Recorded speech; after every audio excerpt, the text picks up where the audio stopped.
What are some creepy facts about human nature? Part 2. Story 1. The Milgram Experiment.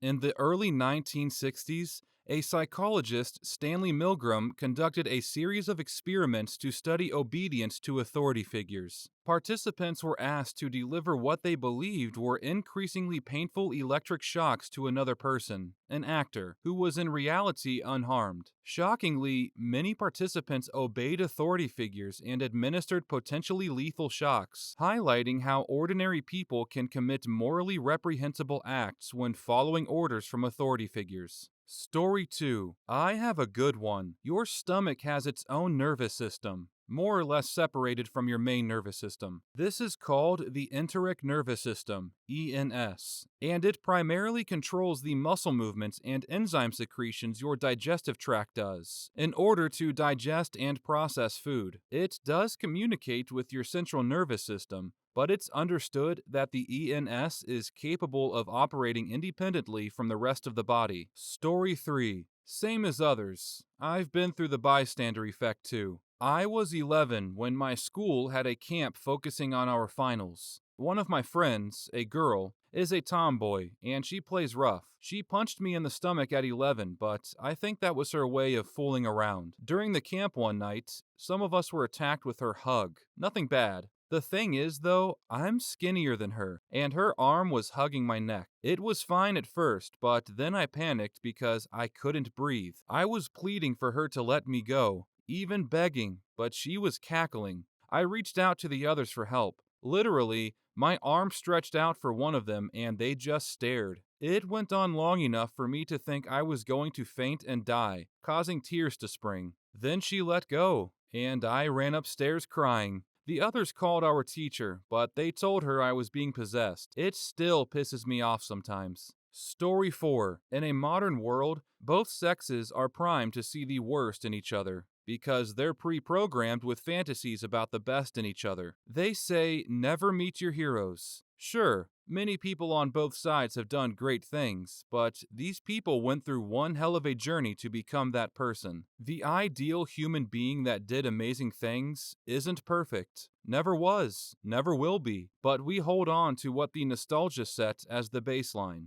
We all strive for these models of male and female perfection, when the dirty little secret is that it never existed. We just get better and make fewer mistakes. The saddest part is when we desire those false outcomes so intensely that we begin to subconsciously resent any member of the opposite sex that doesn't live up to those unrealistic expectations. Story 5. I think it's horrifying that humans say they're intelligent, yet they are a cancer killing the earth through sheer numbers, and still they breed. Those who choose not to breed are even shunned, and if they take measures to make sure they don't breed, such as being gay, gets them ridiculed. Story 6. Does anyone remember your memories in third person? Like, at certain angles behind you, almost as if you were looking through a lens. A lot of the time, my memories, whatever's left, are more like blurry photos rather than something I'm able to play out inside my head.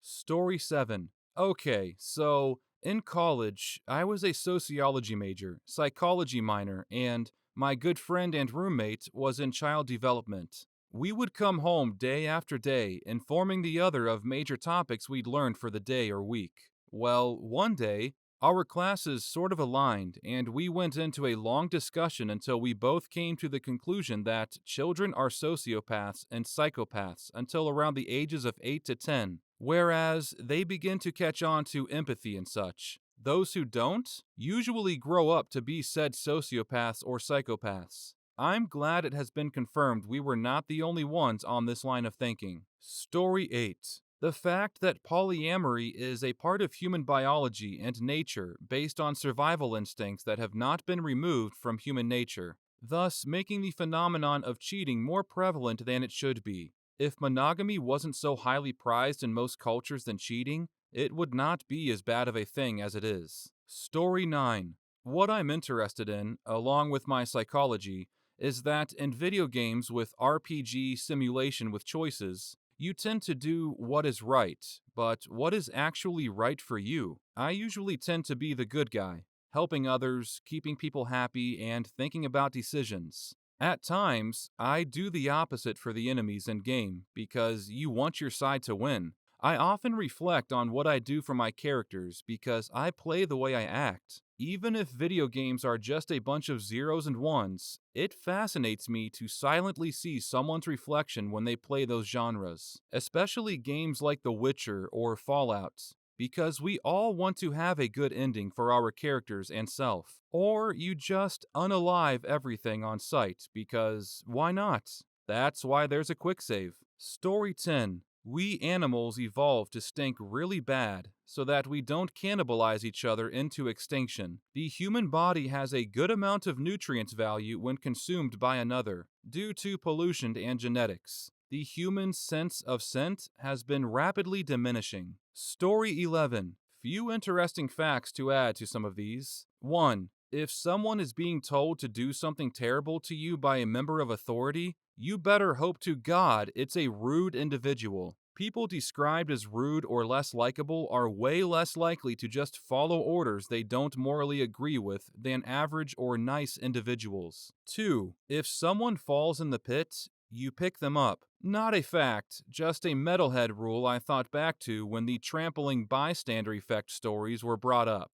3. There's a percentage of people who can't picture things in their head and or don't have an internal monologue. They are the minority, but they do exist and often don't think anything about them is different. 4. Anonymity, or even just the perception of it, has a huge impact on what humans are willing to do. Observe what you or others would be willing to say or do to another human while in a car or on the internet. Studies have shown that the level of hostility a person shows, as well as a lack of empathy, is startlingly higher and more common when we believe we can't be held responsible for our actions. Story 12.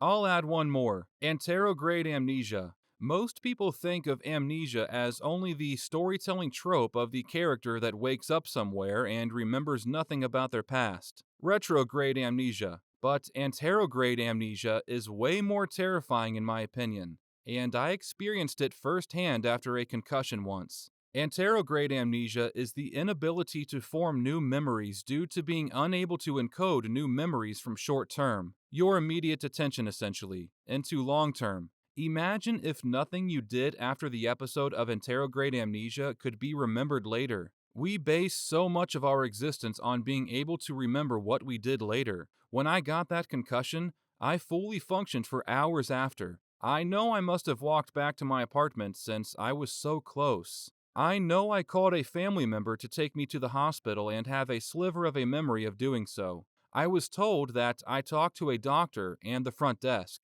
Yet, all I concretely remember was a second before the longboarding accident, straight to waking up in the hospital bed. I functioned completely for roughly 3 to 4 hours after, yet it doesn't feel like I did anything that was described to me because I couldn't remember doing it. If that had lasted for a significant amount of time, I don't know if I would have been able to stay sane. It's like feeling as if someone else was in control of your body doing the things that you're told they did, with absolutely no first-hand recollection of it or feeling of control. The movie Memento actually has a lot of accuracy, though some inaccuracy, in how it portrays the medical condition, and was praised by neuroscientists and cognitive psychologists for doing so, if anyone actually reads this and is curious. Story 13. We know why we sleep. I don't remember exactly the terms now anyway. We get rid of some harmful chemicals that we produce while we are awake. That is why the Guinness World Record for not sleeping was banned. A guy stayed awake for way too long and developed dementia in that short time frame. He is, or was, a young adult. Go to sleep, people. It keeps you sane. Story 14. Emotions, touch, pain, feelings, taste, smell, and so forth are just illusions that our brain gives us. So we think we have a normal life. Everyone also has their own perspective of everything. Some people enjoy pain. Others don't understand emotions. It's possible that everyone thinks they are something better than others. Everyone's eyes might also be seeing a completely different dimension. Other color schemes, other textures, other shapes, different transparency. Story 15. When you make eye contact with someone and you feel uncomfortable, it's not weird. It's in your nature, your instinct. While for us modern people, eye contact means a sign of respect, except for some certain people, eye contact for some of the other great apes, like chimpanzees and gorillas, is a sign of disrespect. Our ancestors most likely found eye contact as a sign of disrespect as well. As our culture evolved, it became a sign of respect, the polar opposite of what it naturally means for our species. However, this instinct that it's a sign of disrespect stayed. So, by nature, many people will feel uncomfortable when making eye contact because their instinct tells them they will start a fight if they keep going. This instinct is weaker in some people and stronger in others. When you talk to someone you hate but not fear, you might have noticed that you feel the urge to look into their eyes because your instincts tell you to look into their eyes. Because you subconsciously or consciously want to mess them up. Story 16. In my opinion, a fact about humanity that most don't accept is that we humans are bloodthirsty. Our most human traits are bloodlust and greed. Society makes us hide the side of us that wants to spill blood. We all have times when we want to just spill blood in sheer chaos. Story 17. The one thing that I do know about human nature is that there is an unprecedented amount of psychopaths living among us. I don't mean the stereotypical mask-wearing, knife-wielding psychos you see in movies. I'm talking about true psychopaths. Psychopaths are characterized by violent urges and high levels of intelligence, and many people lump psychopaths in with sociopaths. However, in my opinion, psychopaths are much worse. A psychopath comprehends the fact that what they're doing is wrong by the rules put into place by society, and thus, in an effort to conceal their nature, they purposefully blend into the crowd. This is what makes them terrifying. Anybody you know can be a psychopath. Absolutely anyone. As I like to say, human nature is the most horrifying thing to have ever existed on this planet. Story 18. Violence is part of human nature. Yet, people try to lie to themselves, saying that we are peaceful beings, because people are weak and can't handle words of honesty and truth. They need lies in their lives. Morality is something to be said, not to be kept, and so is the truth. Story 19. Group conformity. People often conform to group norms, even when those norms lead to harmful or unethical behavior. This phenomenon, known as groupthink, can result in disastrous consequences. Story 20. In-group bias. In-group bias is the tendency for individuals to favor their own social, ethnic, or cultural group over others. This bias can contribute to prejudice, discrimination, and even intergroup conflicts. Understanding and addressing in-group bias is crucial for promoting diversity, inclusion, and global cooperation. Story 21. Cognitive biases. Cognitive biases are systematic patterns of deviation from norm or rationality in judgment. Confirmation bias, for example, causes people to seek out information that confirms their pre-existing beliefs while ignoring or dismissing contradictory evidence. These biases can distort our perception of reality and hinder objective decision-making. Story 22. Tribalism. Humans tend to form tribes or social groups as a way of establishing identity and security. However, this tribal mentality can lead to the exclusion of outsiders and foster animosity between different groups. Overcoming tribalism is a challenge for building a more inclusive and harmonious society. Story 23.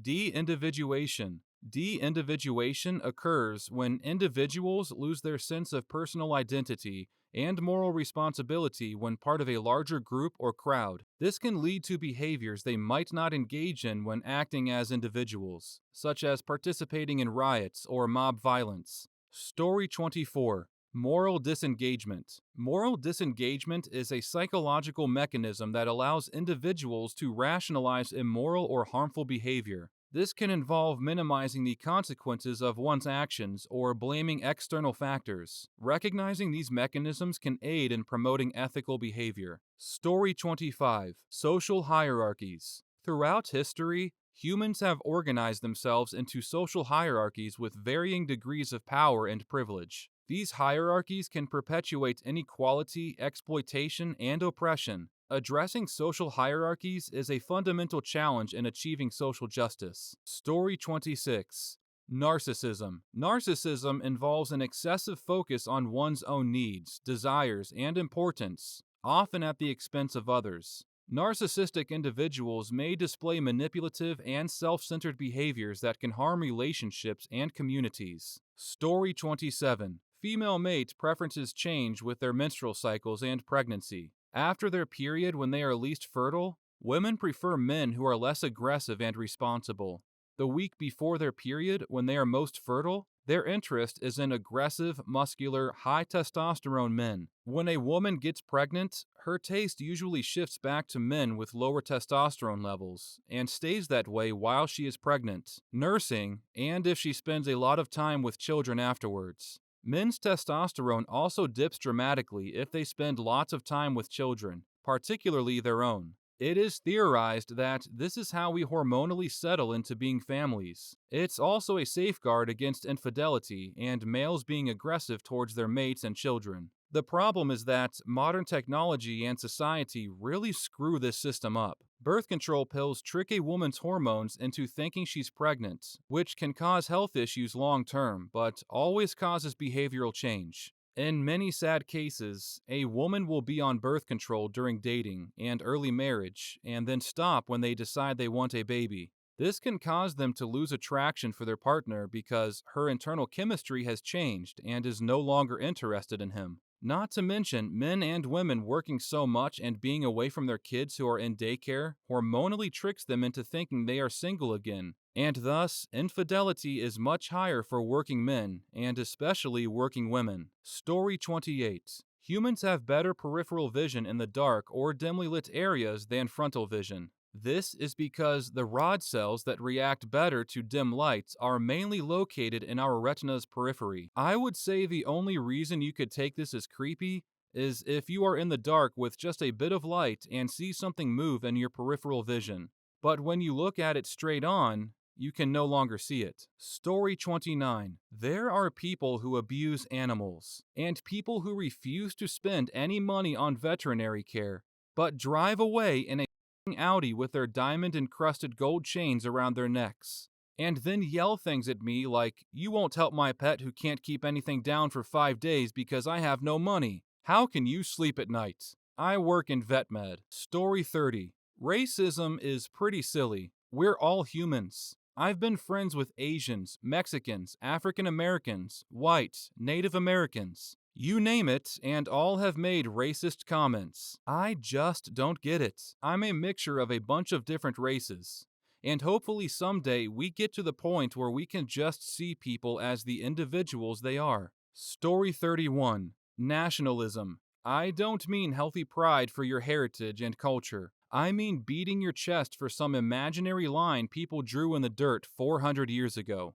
Nationalism is healthy for countries, in just the right amount. But too much or too few can lead to disaster. If there's too much, then people will mindlessly slaughter other nations solely for the benefit of their own country. They will discriminate against people from other nations. They will have unjust double standards that lead to hypocrisy, and the people will only care about the states while having little regard for individual rights and freedoms, resulting in an illiberal society. If there's too few, then the nation won't be able to defend against assaults from other nations, and society won't be able to properly function due to individuals only caring about themselves and not caring about the nation as a whole. Nationalism is beneficial in the right amount, but too much or too few can have catastrophic consequences. Story 32. Cruelty in experiments. History is replete with examples of scientists conducting morally questionable experiments on humans.